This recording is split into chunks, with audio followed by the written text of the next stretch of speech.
I know we all have opinions on whether they visited Earth or not. I think most people probably believe there is some sort of life form in the universe outside of Earth. The question, of course, is whether they've visited us.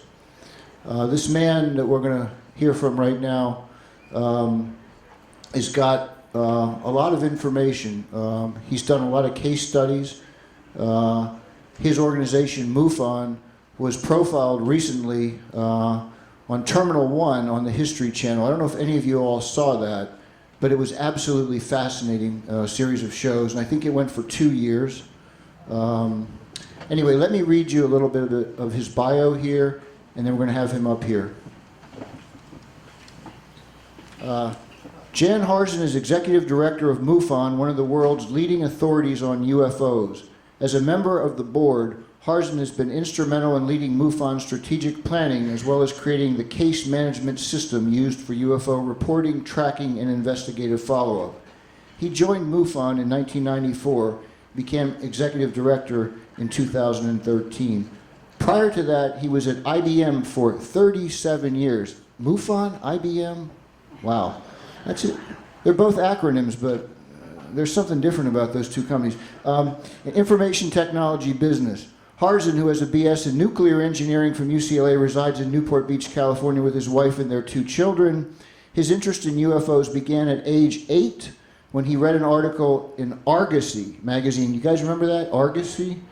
Not long after, he says he had a close encounter with one. So let's give it up for Jan Harson.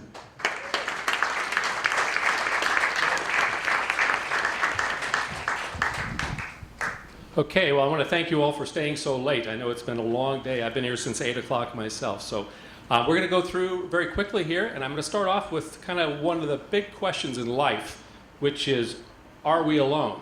So let me just ask a couple questions for you here. How many people believe, knowing that we've got 100 billion stars in our galaxy, and there's 100 billion galaxies, every one of those stars in all of those galaxies has planets around it, how many people here think somewhere out there, somewhere far, far away, there might be intelligent life? Okay, pretty much 100%. Now, if you'd asked that question 20 years ago, maybe only half the room would have raised their hands. But based on what we know from the Kepler telescope and the other things that are being done today, some of the signals being heard by SETI, we're starting to get the message that there's somebody else out there. So let me ask another question. How many people think at some point in the distant past, or maybe even today, that some of that intelligent life might just have visited Earth? Okay, so not quite as many hands, maybe a quarter, okay? Maybe. So my last question, so this is, we're narrowing it down here. How many people, if you're willing to share, have seen something they believe to be an unidentified flying object? Okay, 2 or 3, 4, there's 4 of us, 5 of us, okay. That's about what you find. You know, it's about 10% of the population. There's probably 50 people in the room. So 10% of the population has reported that they've seen something that they believe to be an unidentified flying object, which most people today take to mean that something extraterrestrial. In actuality, unidentified flying object could be almost anything that's just not known. And we'll go through that today. So we went through some questions on myself. I'm a native Californian. I was born and raised in a city called Thousand Oaks. We'll talk about that a little bit later. Because of a close encounter I had as a kid, I decided I wanted to figure out how these things work. So I decided the way to do that would become an engineer. So I went to engineering school, much to my parents' chagrin. They thought I was going to be unemployed because in '69, of course, we shut down Seattle, and they thought every engineer in the world was unemployed. They didn't realize there's actually different kinds of engineers. So I went to UCLA, got a degree in nuclear engineering because I thought perhaps that might be some of the way that these things operate. Was very disappointed to find out that our physics is so back level, we're so antiquated that the answer did not exist in my engineering school. So I went out, got in the workaday world, went to work for a large corporation, IBM, thinking to myself, okay, somebody's got to have a large research budget to figure this out. And IBM spends between $5 and $6 billion a year on basic research. So I thought, I'll go there. In fact, I even did speak to 2 different senior vice presidents of research about this, who didn't poo-poo it, but basically said, young man, patted me on the head, if there was anything to be known, trust me, we would know it. So that's just kind of the mental set out there among the science set. I retired at July 31st of 2013 from IBM and went to work the very next day. This was not planned, it just happened. Went to work the next day on August 1st for MUFON full time. So I'm going to take you now on a journey through a couple things, but before I do, let me just give you a little promo on MUFON as an organization. We are the world's largest and oldest UFO research and investigative organization. What makes us different than most other people on the internet who collect sighting reports is that we are managed by an executive director, which is myself, and I'm managed by a board of 9 individuals who oversee the operation. So it's very much set up as a 501c3 nonprofit, run very effectively from a management structure standpoint. We produce a monthly journal. We've been doing that for 47 years. We have an annual symposium I'll talk about briefly. We have over 4,000 members, a computerized database which has, since 2006 when it was set up, has over 80,000 cases in it. We have a structured field investigator training program where we certify our investigators. There's over 500 currently active. We've probably trained thousands of them over the years that are actually assigned to cases as they come in. We'll talk about that. And then we have a rapid response team set up for very, very critical cases like a landing trace case type of case where we want to get people out very quickly. Everybody in this organization is volunteer except for 2 people. Myself, I'm actually paid, and my office manager. Beyond that, it's all volunteers. So it's amazing the amount of work we get done with a volunteer staff. Kind of like running things here at the Explorers Club, right? No, I don't think we're as efficient. Okay.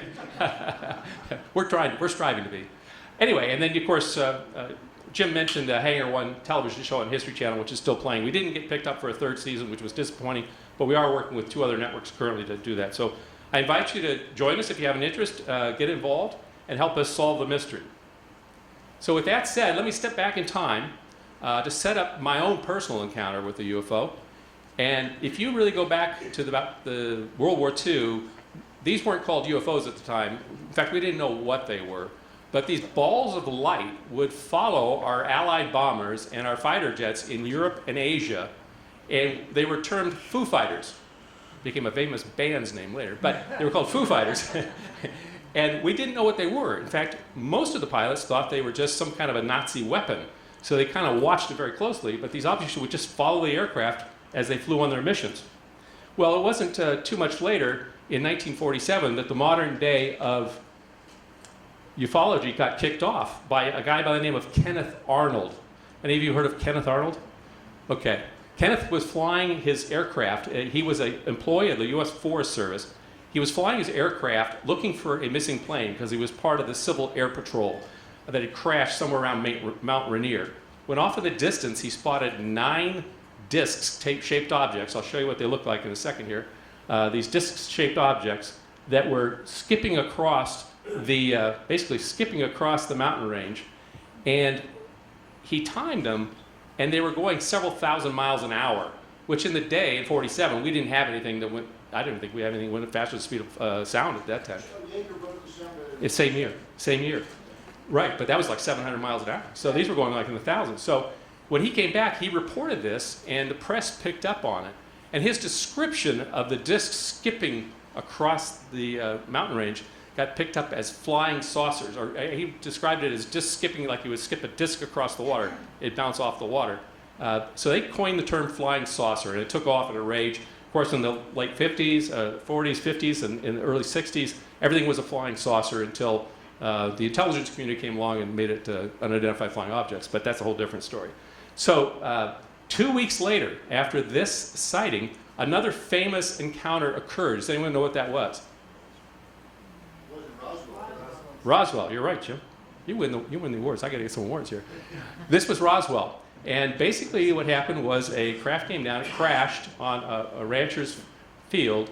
The military came out and recovered it, cordoned it off, and they brought it back. Well, within 24 hours of the newspaper going out and the radio broadcast on this thing, it was completely turned around that it was a weather balloon. Of course, if I can get the audio to play in this thing, just listen to a radio broadcast that took place this same time period. Headline edition, July 8, 1947. The Army Air Forces has announced that a flying disc has been found and is now in the possession of the Army. Army officers say the missile, found sometime last week, has been inspected at Roswell, New Mexico, and sent to Wright Field, Ohio, for further inspection. Now, how many people think that an Air Force general, his communications officer, and the other brass there would be dumb enough to send a balloon to Wright-Patterson Air Force Base? It wasn't a balloon, that's the answer. So the Air Force has spent the last 50 years trying to debunk this case and make it everything but a crashed saucer, a crashed UFO. So we have witnesses. If you'd like to get a copy of a tape that is just fascinating, Recollections of Roswell, done by Stanton Friedman. You can get it from the Fund for UFO Research. They interview over 30 witnesses who are either first-hand witnesses to this event or the children of the first-hand witnesses of this event. And if you get done watching that hour-and-a-half long video and you don't think something really extraordinary happened here, I don't know what else I could do to give you to convince you. So this went on all through the late 40s and into the 50s. The next major sightings that occurred was over Washington, D.C. And this actually took place over a whole week of events. And it was these UFOs traveling. These were captured on radar, traveling over 7,200 miles an hour. We had our jets up there chasing them. The pilots reported to the Washington Post that they couldn't catch these things. They went so fast. Or they would just wink out, like just disappear, and then show up someplace else in the sky. So, of course, the Air Force's explanation for this was that this was a weather inversion. Well, I hate to tell you, but there's the photograph. I'm sorry, I went too fast there, sorry. This right here is a blow-up over, this is a blow-up of this over here. These are the actual craft. You can actually see them. A weather inversion is something that happens on electronic signature in a radar. So these are visual photographs of the actual objects. Nobody could ever explain this. Of course, the Air Force tried to explain it away as a weather inversion. These are photographs from two different places. One is in 1950, there was a farmer in Oregon, McMinnville, Oregon, who took a photograph of an object that looked like this. This is a very large blow-up. It was, the actual photograph itself is of a farmhouse with some different telephone poles and this thing's off in the distance. But the second photograph was taken 4 years later by a French Air Force fighter pilot who took it with the gun camera photograph from the jet. And if you look at this, you can see that they're very similar objects. I'm not saying they're the same object, but they're very similar objects. These are obviously not aircraft. They're not blimps. They're some kind of advanced technology craft that are flying in our skies.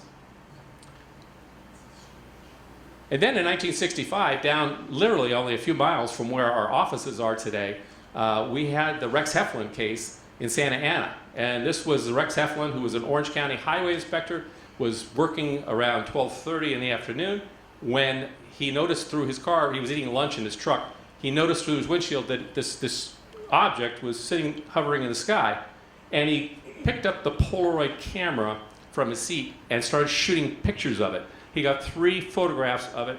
These have been analyzed by NASA and shown to be true photographs. They're not fakes. And then a 4th photograph, which, as it departed, and as these things do, they depart at a very rapid pace. Sometimes they just go, pew, and they're gone. A black smoke ring. So this was an object. It was about this time, 1965, that I had my own close encounter that I'd like to share with you at this time. I was a kid growing up in, as I mentioned, Thousand Oaks, California. It was about April of 1965, around 6:30 in the morning. The actual encounter happened in our backyard.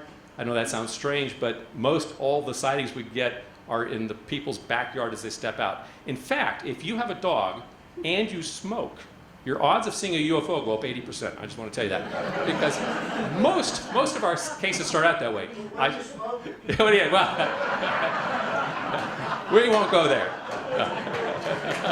That's good, Jim.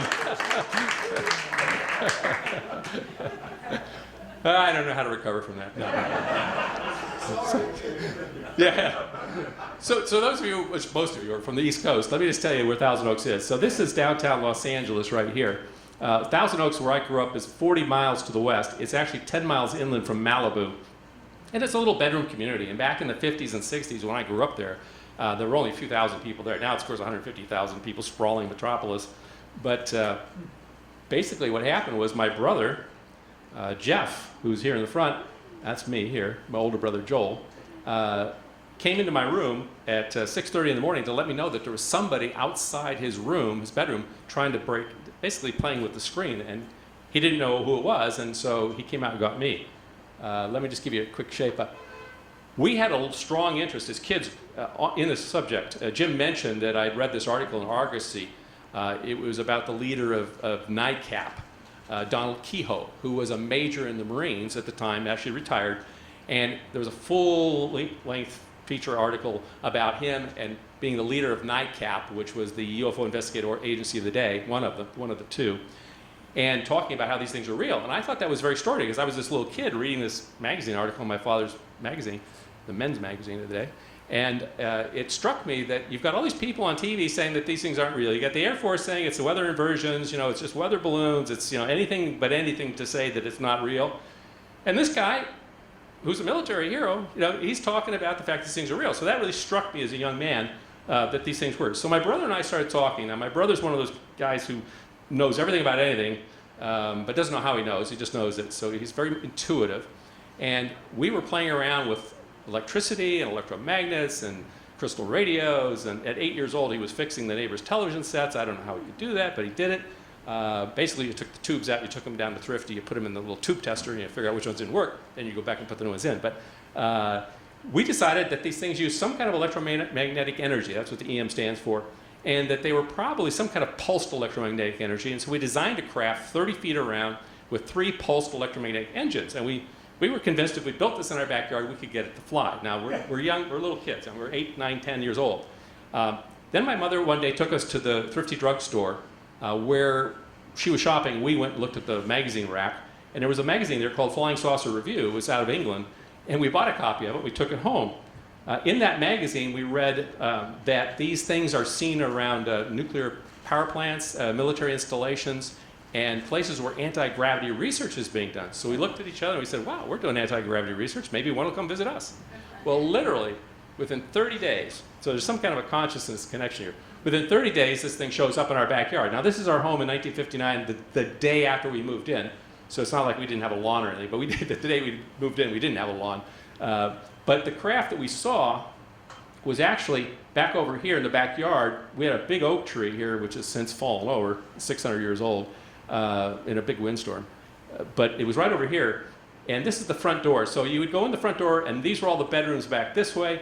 If you went here and went this way, this was basically the kitchen area. Behind it was the living room, and then this is the garage right here. And I'll tell you why that's important in a second. Now I'm going to show you a high-definition photograph above the house that shows you how everything was laid out. You'll really enjoy this. There it is. I did it. Yeah. So remember that front door that we showed you, the white front door? Well, that's the one you would walk in, and then you'd go down the hallway here. And so the master was down here. There's a bathroom here for these 2 bedrooms, master bath, and then bedroom 1, bedroom 2. Well, my parents had 4 boys within 5 years. I don't know how you do that, but they did it.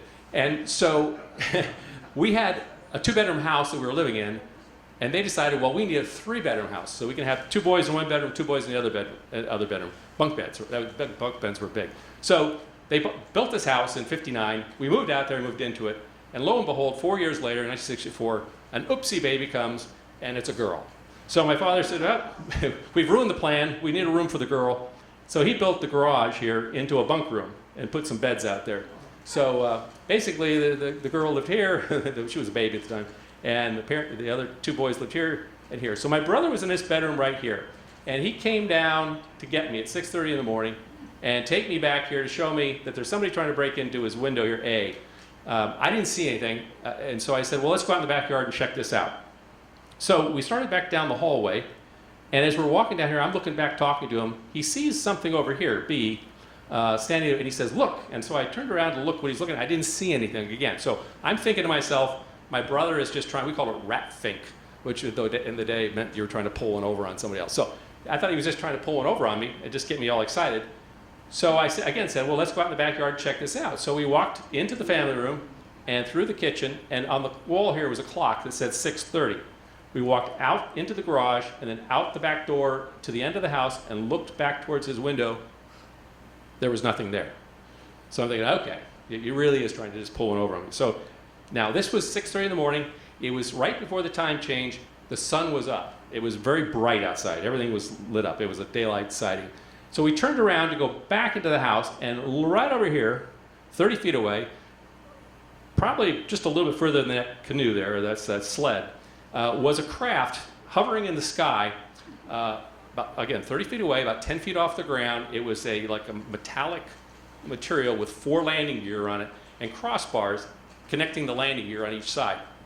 So my first reaction seeing this thing as a little kid was, oh my gosh, these things are real. It's right here in front of my face. And I'm staring at it, and I say to myself, thinking, it looks like it might be man-made. Now, why did I say that? I said it because those crossbars that were on the landing gear that would scissor as they came up and down, there was a bolt in the middle. And I saw that bolt, and I said, this must be something we've built. But then I started staring at it, and you're going to see this in a couple cases I cover a little bit further on here. Completely seamless. The craft itself didn't have a rivet or a seam in it. It was like blown glass, but it was metallic, it was metal. And so we're staring at this craft, and I say to my brother, I'm going to go in the house and get a camera. I'll be right back. Run into the garage, turn to go into the house. We locked ourselves out. So my brother's out here watching this craft. I'm trying to pound on this door to get in. About 2 minutes goes by, and my older brother, who'd been asleep, comes and opens the door, and I go blasting past him. I grab out of his closet here, I grab a camera, run back out, and there's nothing there. Just my brother standing on top of the swing set looking off to the west. And so I said, well, what happened? And he said, well, it just hovered there for a minute, like frozen in the sky. It was making a humming noise like a transformer on a telephone pole, just humming. And he said, then it slowly started to drift to the west and then just went, shot off over the horizon. I said, okay, well, we didn't get the picture of it, but we did have this close encounter. Now, years later, he told me that he believed that we were actually out there for 2 hours. I did not look at the clock when we came back in, so I can't verify that. But I do know my older brother was not up when we went out. 2 minutes later, he was up watching a TV program. Well, back in the day, someone mentioned about black and white TV sets. It takes about 2 minutes for those things, the old ones, to warm up, because the tubes had to get warm. So the craft looked like this. I found this in my drawer 30 years later. But this was my old theme notebook from my 5th grade class at Kalina School. And I had drawn a picture of this thing so you can kind of see what it looks like. It had like corrugated, this was bright orange, corrugated blue landing gear like dryer hose, black suction cups on the bottom, and this brown crossbar with a bolt right there. I wish I had a photograph of it, I don't, but I mean that was a diagram that I drew over 50 years ago. And I still have the stuff. So anyway, that was my only encounter, just so you know. That's what got me started at launch. Now, people tend to have one of two reactions when they have a close encounter with one of these craft or with one of the beings on the craft. I did not have any encounter with a being, but it's either that they become energized and they want to go find out more about it, or it really turns the world upside down and they start suffering from post-traumatic stress and may get into drugs and alcohol. And I've seen people go both ways on this thing. For me, it propelled me to go to UCLA, get a degree, go to work for IBM and do what I do, and now work for MUFON. For my brother, it had the exact opposite effect. He got into drugs and alcohol. I was able to get him clean here in the last 5 years, and he's actually doing quite well, so pleased to report that. All right, who else may have seen a UFO? You know, Richard was in here saying, well, you know, no one's ever seen a UFO this of any importance. Well, it actually turns out that a lot of people have seen them, including some of our commanders-in-chief. Gerald Ford was the first congressman to call for UFO hearings in Congress. That happened back in 1966. It happened because he was the congressman for Michigan. And in the day, there was a big encounter in Michigan. Does anyone remember what the Air Force said that was caused by? Famous words, swamp gas. It became a laughing stock of America. And he was forced to call this hearing, and of course, nothing ever came out of it. A little bit later, another president, we'll just go to him right now, Jimmy Carter. He had been speaking as a governor of Georgia at the time when he was running for president, actually before he was running for president, and had seen an encounter with a craft, a orb with all of the Lions Club. I think he was speaking at a Lions Club in Atlanta, Georgia, and they stepped out for like a coffee break, much like we just did here, and this orb showed up, and they all saw it. And he vowed that if he became president of the United States, that he would open up all the records on UFOs and make it known to the public. Where have we heard that before? Like maybe 2 or 3 weeks ago? Never happened. Did anybody see Jimmy Carter stand up and talk about what we found out in the files of government? We never got that to happen. So the other one is Ronald Reagan. And he had 2 different encounters. The last one was when he was governor of California, and he was on a flight, I think, flying from Sacramento down to LA, and there was a white object that showed up just outside the aircraft.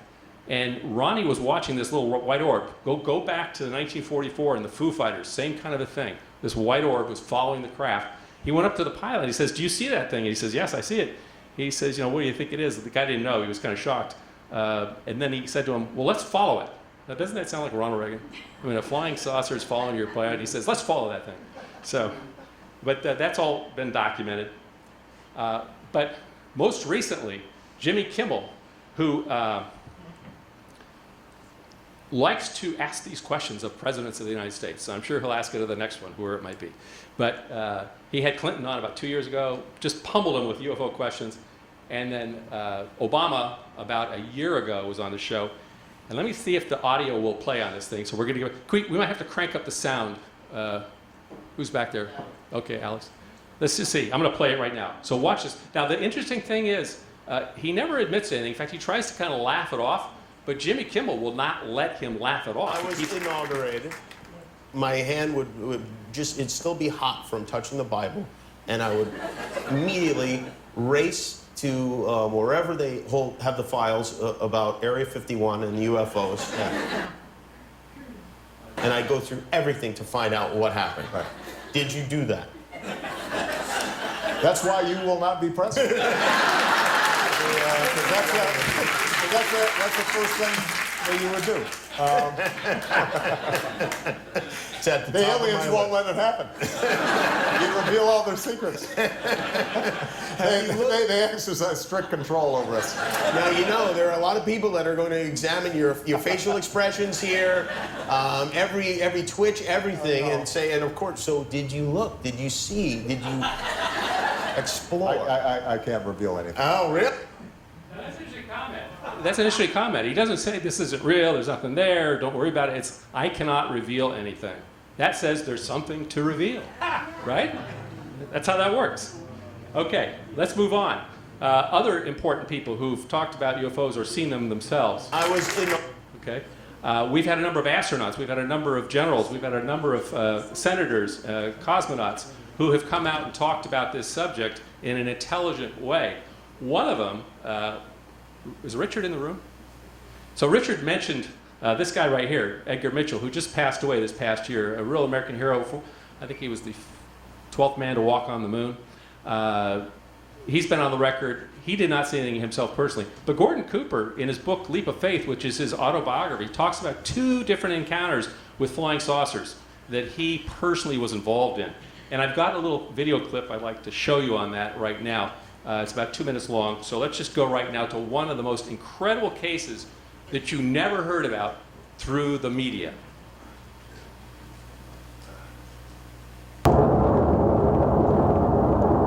In 1965, Gordon Cooper was the last American astronaut to go up into space alone. What they think on it. Now the action that I have taken is to turn off my O5G switch gears and my... He orbited the planet 22 times.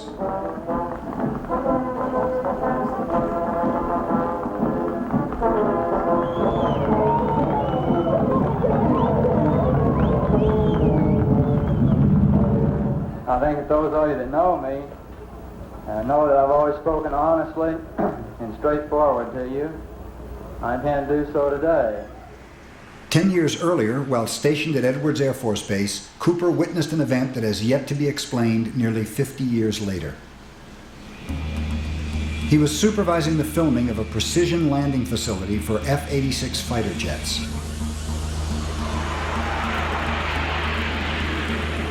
Suddenly, a saucer-like craft flew directly over the cameraman. 3 landing gear apparatus opened, and the object landed on the dry lake bed. They're just typical saucer shape, double lenticular shape, metallic. And they went out, picked up their cameras and moved on out toward him filming. And he lifted off, put the gear back in the well, and climbed out at a very high rate of speed and disappeared. Now, I don't want to say to Richard, what was that about? No astronauts have ever seen anything? I mean, is that pretty phenomenal or what? Yeah. You guys are sitting there like, oh, I've seen that before. Okay. But, okay, so here is a story on that, and it's documented in his book, his autobiography. After this occurred, the guys brought all the film into him, and there was a number on the wall to call if anything like this happened. Like if you have a UFO sighting, call this number. Interestingly enough, it was not the number to Project Blue Book, which you and I were being told was collecting all the UFO data. It was a number to someplace else in the Air Force. He got on the phone with a airman second class or whatever, and the guy says, he goes through the whole story, Gordon goes through the whole story, and the guy says, hold the phone a second. A major gets on the phone. He goes through the whole story again of what had happened.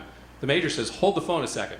A general gets on the phone with Gordon Cooper. This is documented in his book, and he's talked about it in film.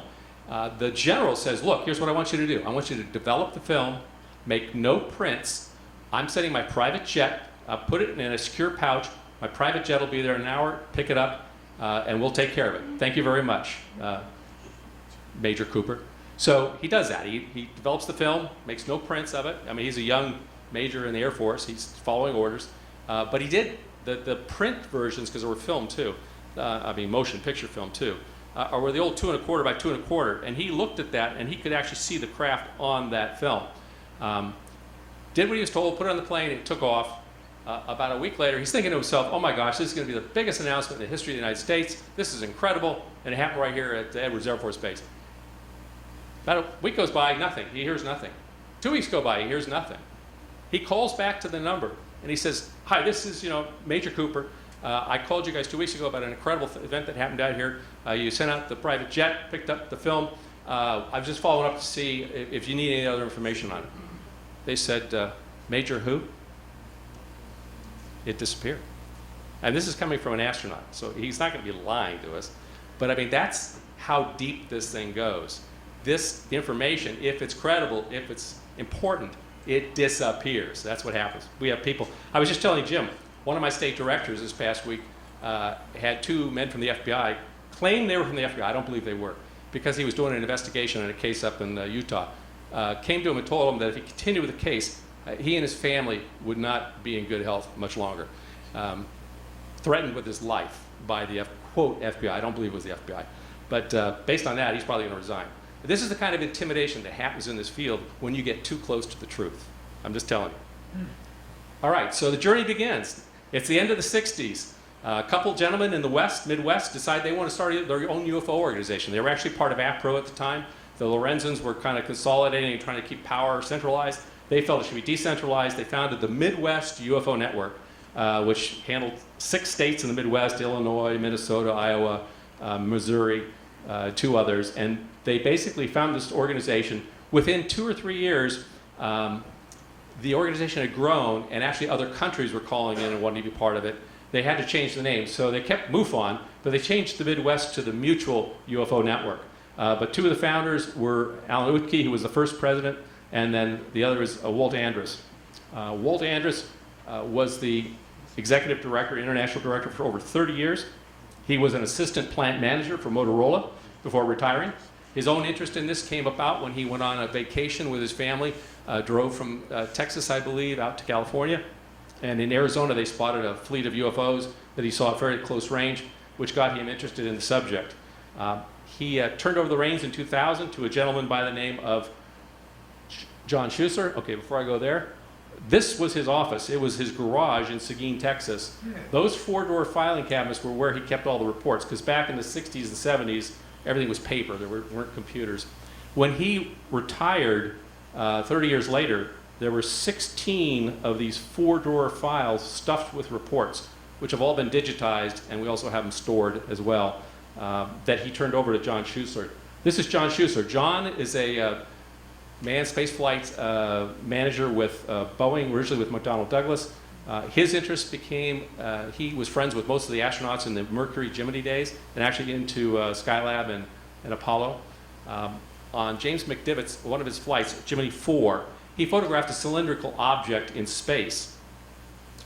And this goes back to my previous point. When he got back on land and they do a debrief with him, they give him the photographs to go through and see.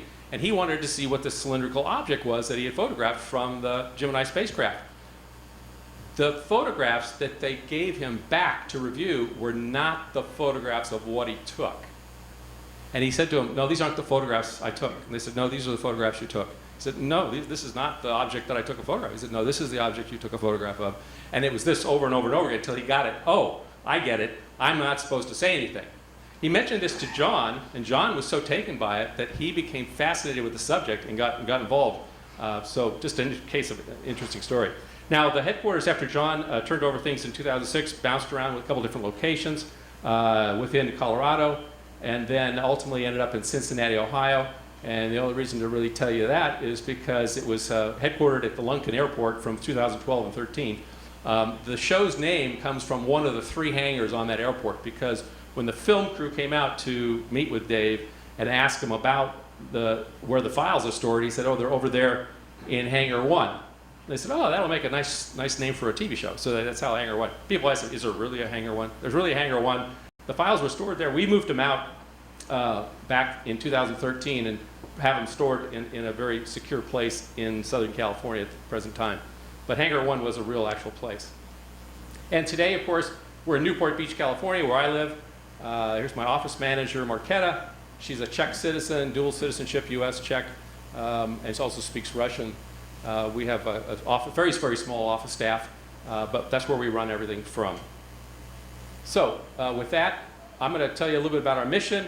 We're going to go quickly through some things, then I'm going to finish out with some case studies. We're at 30? Okay. Our mission as an organization, I was part of helping put the strategic plan together, is the scientific study of UFOs for the benefit of humanity. And it's really in 2 pieces purposefully. The first is the scientific study of UFOs.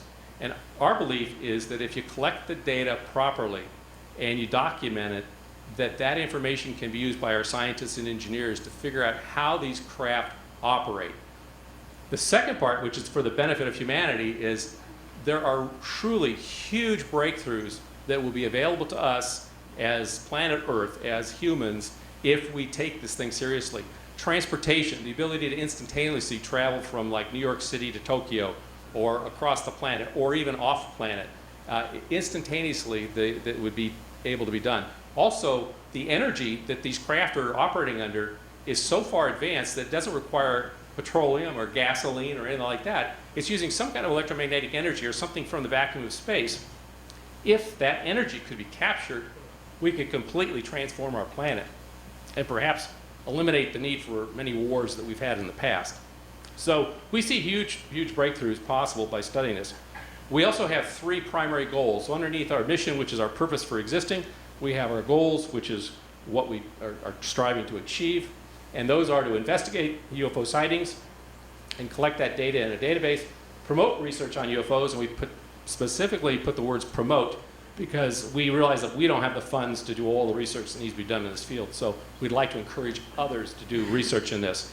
And finally, to educate the public, which is kind of what I'm doing today. So, because we think it's important that the public understand, number 1, this is a real phenomenon. Number 2, these are intelligences, very advanced from where we are, that if we embrace this and look into it, we actually could improve life here on this planet. So I'm going to talk about each of those 3 goals kind of in reverse order. The first is educate the public. We've got a website. We've got a journal we published, I've mentioned, since 1969. So for 47 years we've been publishing it, and we do an annual symposium. So here's our website. You notice that you can come in there and get information on the latest that's happening in UFOs. We publish a monthly journal, which is changing this month. We're actually doing a whole different look and feel to it. It's 24 pages, full color. It's available as an e-journal, or you can get it published and printed and shipped to your home for a little extra money. And then finally, we have an annual symposium. And this year, our symposium will be in Las Vegas, Nevada, at the JW Marriott. And we're going to be looking into the evidence that there could possibly be a secret space program going on. I know that doesn't sit well with a lot of astronauts, but one of my personal friends is Blaine Hammond, who's a shuttle pilot, 2 missions, who's very fascinated with this whole subject. And there's a lot of information, some of it that I even have firsthand, that would say that we've discovered how these craft work, back engineered it, and we're now putting that to operate. But you and I don't need to know about it because we're the people who pay trillions of dollars in the black budget to make these things happen. So we're going to go study that and share it with the public and let you make the decision on whether it's real or not. We also have our Facebook, Twitter. We've got daily news feeds we put out. We've got MUFON Books and MUFON TV. We've just launched, which is an internet TV program. And we'll be replacing Hangar 1 on History Channel, but thankfully they're playing that over and over and over again, and it's really a big hit overseas right now. I'm getting a lot of friends in Iran. I'm not sure the State Department appreciates that, but I've got people. Let me say, I've seen it. I've seen a lot of them, and they're pretty damn good. Watch this thing if you get a chance on the History Channel. It's pretty good. Thank you, Jim. I wish I got a fee for every time it played, but I don't. I'll take the money later. Exactly. That's just our news feed on the right-hand side of our website, as you know. Hangar 1, we already talked about. Let me talk about our second goal, which is promoting UFO research. I have a left brain side of the organization. I have a right brain side of the organization. My left brain are the guys who are looking nuts and bolts. They want to go find one of these things, trap it under a box with a string, and they want to go tear it apart and find out how it works. The right brain side of the organization are the people trying to deal with the folks who claim they're having experiences with extraterrestrials. And that falls in a couple different buckets, but that's the experiencer research team. And then we've got some UFO research teams ourselves set up within MUFON, and then we're working with outside groups to help get them started looking at this because we're not going to be able to do it alone. So let me pop down through this real fast. Our Science Review Board purpose is to basically strengthen our scientific status, also to write papers and drive the scientific view within MUFON. These are really scientist-type people. Richard would love these people because, I mean, if they can't see, feel, and touch it, it doesn't exist. They're also the people who pick our top cases, which you're going to see some of. And so they've made sure that every case is multiple witness, close encounter, documented, photographs. I mean, they really want all the evidence, or they won't even give it short shift. But here's some of the people on that committee. We've got Jacques Patinet, who's the former president of JPAN, which is the European Space Agency. Within the European Space Agency, which is the equivalent of NASA, they have their own department to study UFOs. We don't have a department to study UFOs within the government anymore, at least not that we're aware of. But he was the former president of that. He's on the team, the Science Review Board team. We've got physicists from NASA, Lockheed Martin, Boeing, a lot of very, very smart people. Now, I'm not saying these companies endorse MUFON. These people work in those companies, but they're very intelligent people, and they're part of that committee. The other side is the Experiencer Research Team, which is headed up by Kathleen Martin. Her claim to fame is that she is the niece of Betty from Betty and Barney Hill. Does everybody know who Betty and Barney Hill are?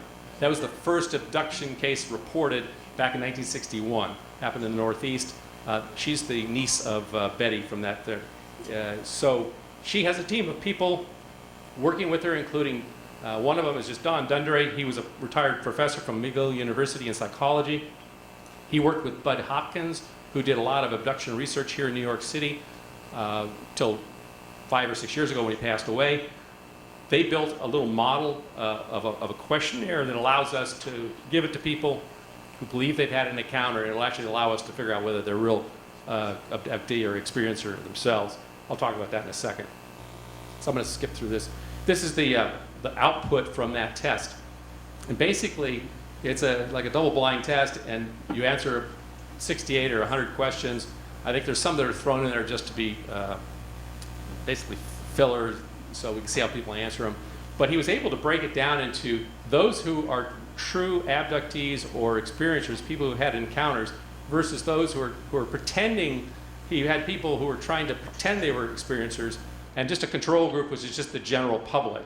The interesting thing about this is Kathleen Martin, who was not aware of this test, who herself is an experiencer, as is most of her family, took it, and this is where she fell in the sample. So she fell up in the experiencer group, if you will.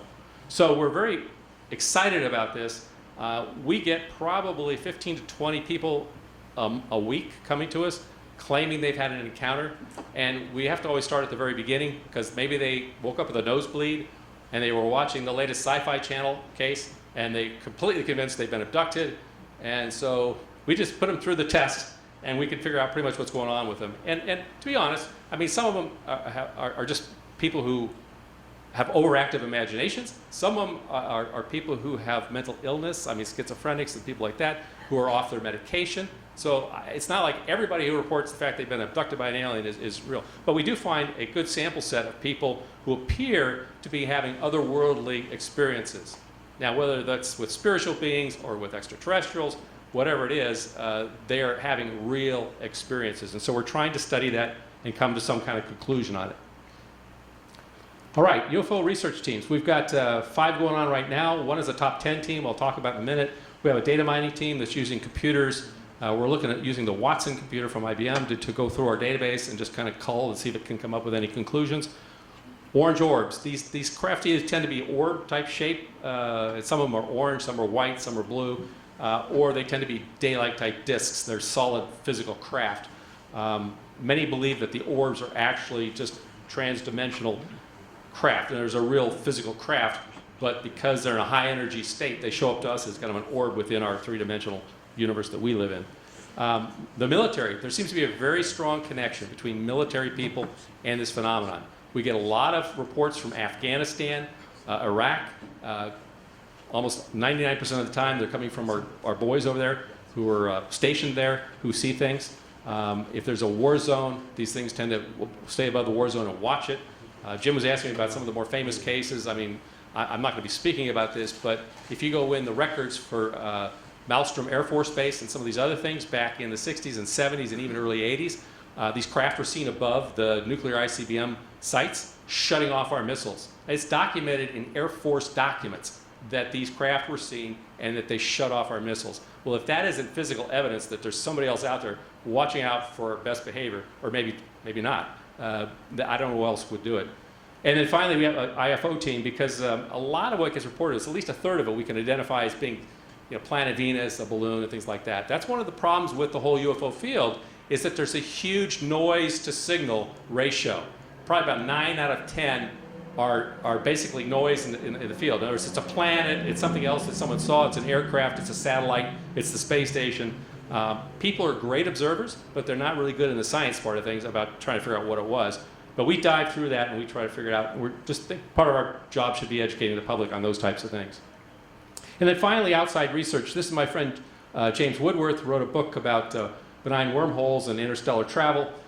He just ran, along with Gary Hudson from the Space Studies Institute, which is a nonprofit dedicated to getting man interstellar, which means getting us traveling out to the stars, not like thousands of years in the little tube where you're back. This is like they're trying to use Einstein's theory of relativity and Maxwell's equations to figure out what's missing that we can actually do it. He told me the story that I was in his lab. He was showing me his experiment for thrust using just Einstein's equations, and there's no fuel involved, which he's perfecting, and actually DARPA, the Defense Research people, are talking to him about it. But he said, Jan, within 100 years, and then he paused and he said, well, maybe the next 20 to 30 years, he said, you'll be able to have a watch on your wrist that you could put in a time and a place. Your own personal wormhole will open up, and you'll be able to step through to that time and place. Now, this guy's not a UFO guy. He's just a professor in physics doing experimentation on interstellar travel, faster than light travel. But I was blown away when he told me that, because I'll tell you, with a lot of the cases we see, this would explain a lot of what people are observing, if you had the ability to do that. So I just throw that out there. All right, we're going to go into report a process. I'm going to skip through it pretty quick. Basically, if you report a thing to us on our website, there's a place to report a UFO.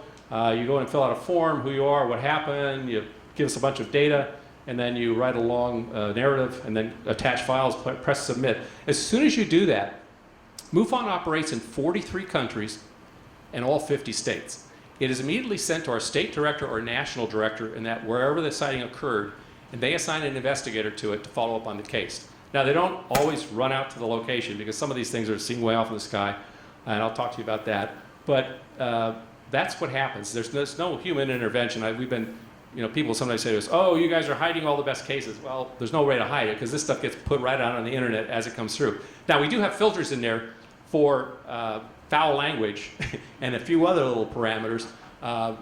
The amount of penis jokes, is like off the charts. I mean, people, for whatever reason, are fascinated with that whole subject. So this thing takes all that junk out of there. Anything that's kind of, and then we review it, and then we put it through. We give them a categorization, basically whether it's a light in the sky, or something that left a landing trace, as the yellow is, or something that had actually a physical being or was within 500 feet. And they're called Cat 1, Cat 2, and Cat 3. And we're most concerned about Cat 2 and Cat 3 cases, because those are things where we can collect physical evidence and or about the beings who are flying these things. So we're in the process of revamping that and trying to build. We've got some definite underwriting possibilities for you if you're interested in helping us, because we are a 501c3 completely funded by the public's own good generosity. Redoing the website. We're also redoing the report a UFO function, so it'll work on mobile phones, very friendly, where you can see the progress bar when you tell us about the sighting, the basic colors, the behaviors it had, where and when it happened, upload your media, review a report and submit it. So it's going to be very simple to use, but it costs money to build this stuff, and we need more money, obviously. Annual report, we publish an annual report. This is sightings over the last few years. You'll notice it's gone from almost 6,000 to almost 11,000. I would love to tell you that's because the UFOs are increasing in the world. Actually, the reason it's increasing is because of the media exposure. And most of them are from English-speaking countries that we're getting. That's because we have an English-based website. So we're trying to change that and make it international. But if you take out, those are all the reports in a given year that are reported to us. If you take out and only look at the cases that happened in the year they were reported, you'll see that it's pretty flat. Around 6,000 in the US, about 7,000 worldwide cases reported to us. So it's not like there's a growing visitation by otherworldly craft. It's just that we're getting the word out to more and more people that we exist. If you look at how they get closed out, because the cases, they have 90 days to investigate the case and put a conclusion. About a third of them are identified as objects. They're either man-made, like an airplane, a kite, a drone, whatever it might be, Chinese lantern, or they're non-man-made, which would be like the planet Venus and things like that. But about a third of them are there. Some people don't give enough information or don't give us enough contact information to allow us to complete a case. It's kind of useless to give us a good case and then not tell us how to get in contact with you. We actually have it set up so you can't do that unless you keep entering, and then finally the system just takes it. And then finally, some just want to give us information. I was reading this book and I saw this thing you guys might want to know about, or I was watching TV and I saw this thing go across the sky in the background. You might want to know about it. And then we always get a few people who want to hoax things and make up stories or do something crazy.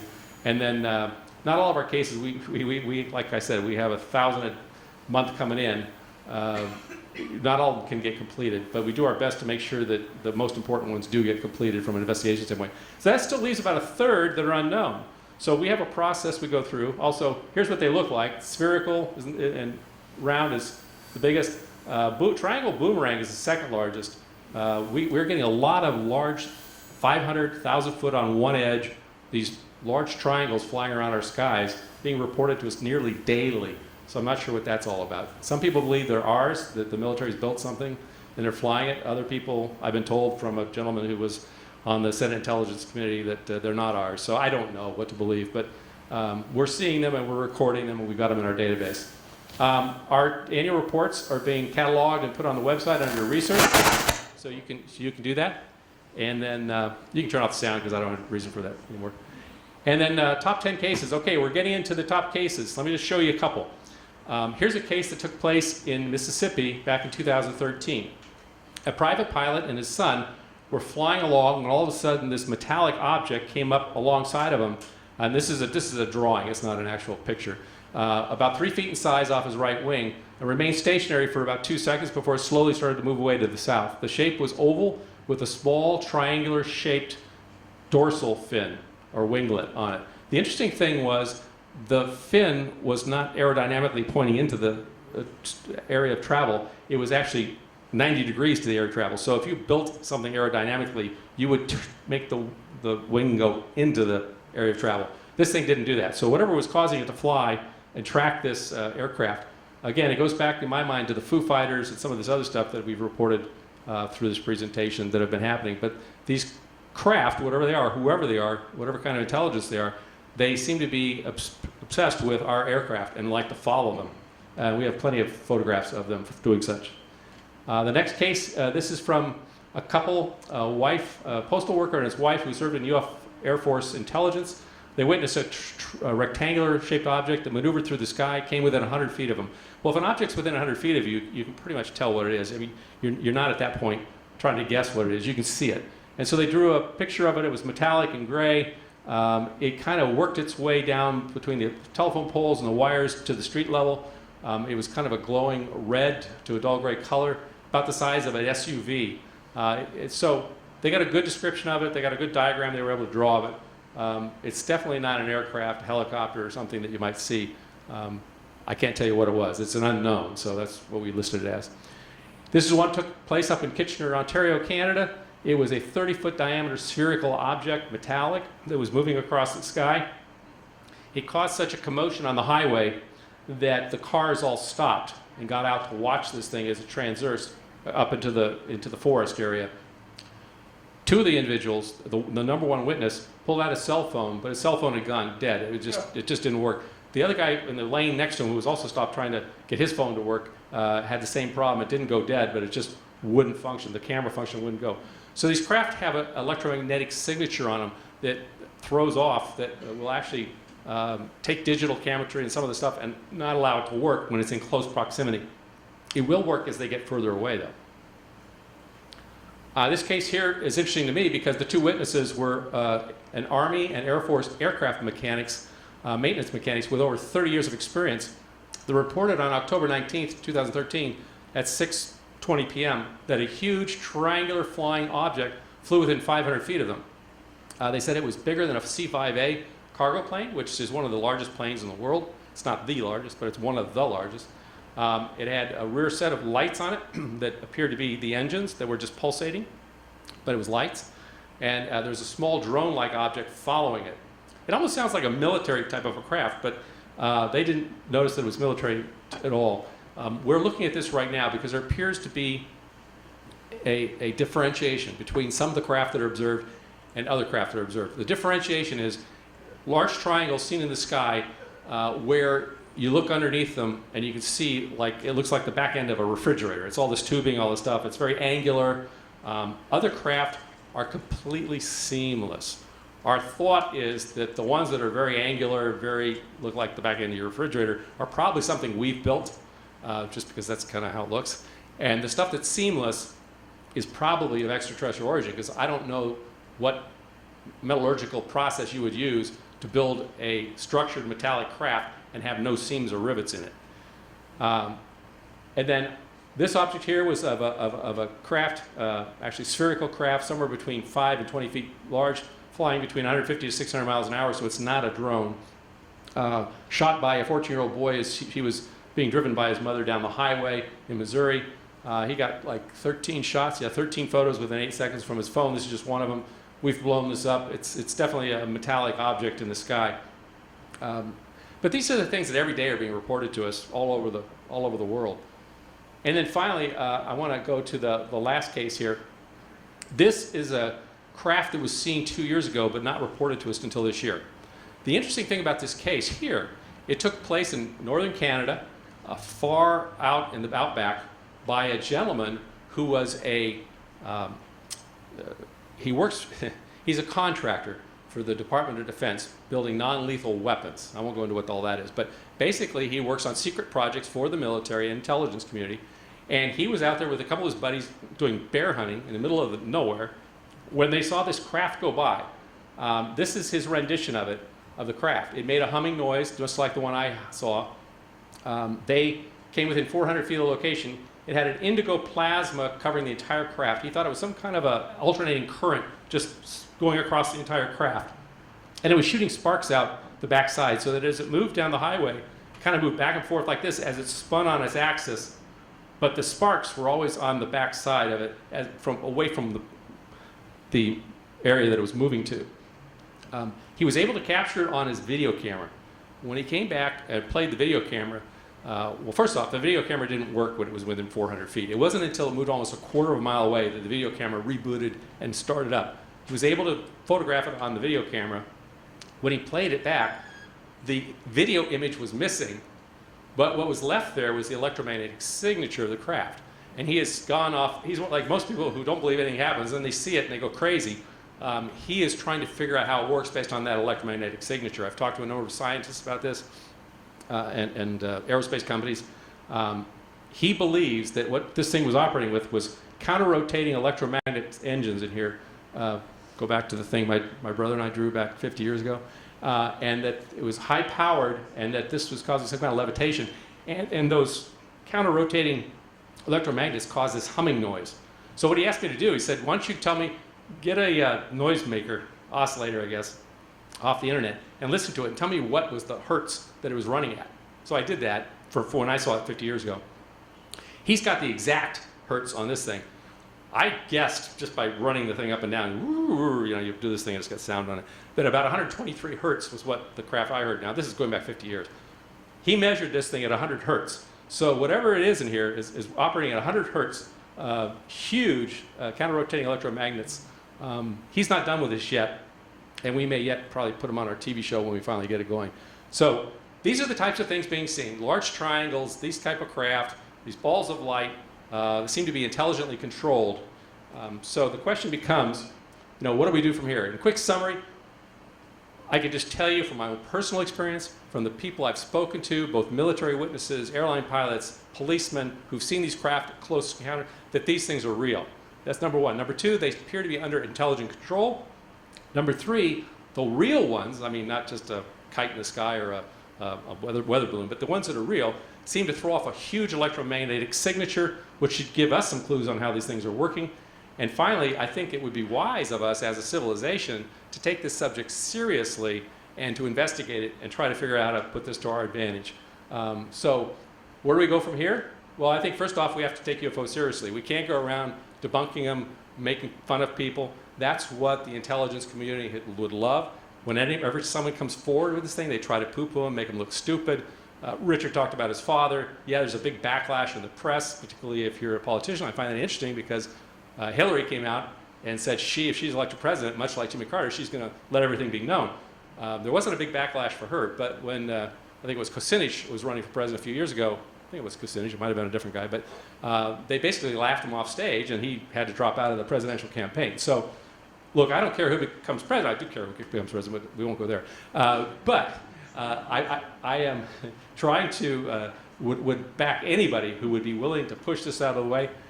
If we do, I've mentioned the tremendous breakthroughs going back between transportation, energy systems, communication, and consciousness. I think there's a whole lot of things here that would really propel us into the 21st century. And finally, just sociologically, realizing that we're all human beings on this planet and that we're part of a much greater picture. And so as I conclude here, I just say that in my own estimation, God created a huge universe and he put lots of life in it, and we're just part of it. So it's time for us to grow up and join the universe, I guess. All right? So if you have an interest, you visit us at MUFON.com. Would encourage you to become a member. That's how we get funded. It's through memberships, donations, and people buying swag out of our store. And then finally, you can get involved personally. And we would love to have some underwriters help us do some of these projects that we're trying to get out and improve this all. So that's my shtick. And I don't know if I have any 2 minutes left or anything. For whatever reason, Alex, this microphone isn't working anymore. Did it go off? Did the UFO guys shut it off? Hello? Okay. So we don't have a lot of time, but I'm going to take 3 questions, and I hope to get. I got a guy back here. Go ahead. I'm not going to bring the mic. Just yell. I don't need the mic. Whether this is your personal opinion or the position of MUFON, why do you think it is that governments deny the existence of flying saucers? 2 words: national security. If these craft are able to travel from way out there to get here, like not, I won't say instantaneously, but let's say very quickly, they're essentially doing time travel, if you think about it. Also, it talks about, maybe they're not really doing time travel. Maybe they're able to warp the universe. So our universe is made out of space, time, energy, and matter. Well, Einstein figured out that energy and matter could be transmuted. And of course, our military built bombs out of it. But space and time could be transmuted too. And missing time is a huge thing with people because you can bend space and time.